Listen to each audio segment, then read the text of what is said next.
عبارت نمبر 19، گاؤں میں جیسا درجہ چودھری زمیندار کا ہے ویسا درجہ امت میں نبی کا ہے، کتاب تقویۃ الایمان صفحہ 61۔ یہ وہی کتاب تقویۃ الایمان کا حوالہ پھر آیا ہے،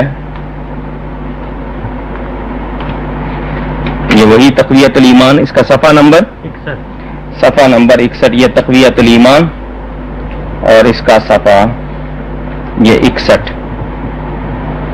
صاف طور پر بولتے ہیں جیسا ہر قوم کا چودھری اور گاؤں کا زمیندار، سو ان مانو کر ہر پیغمبر اپنی امت کا سردار ہے۔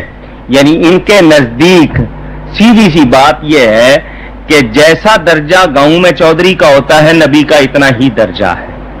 یعنی اندازہ کریں چودھری اور زمیندار سے نبی کے درجے کو سمجھنا، یہ کوئی ایمان کی بات ہے یا ایمان والا ایسی بات کرے گا؟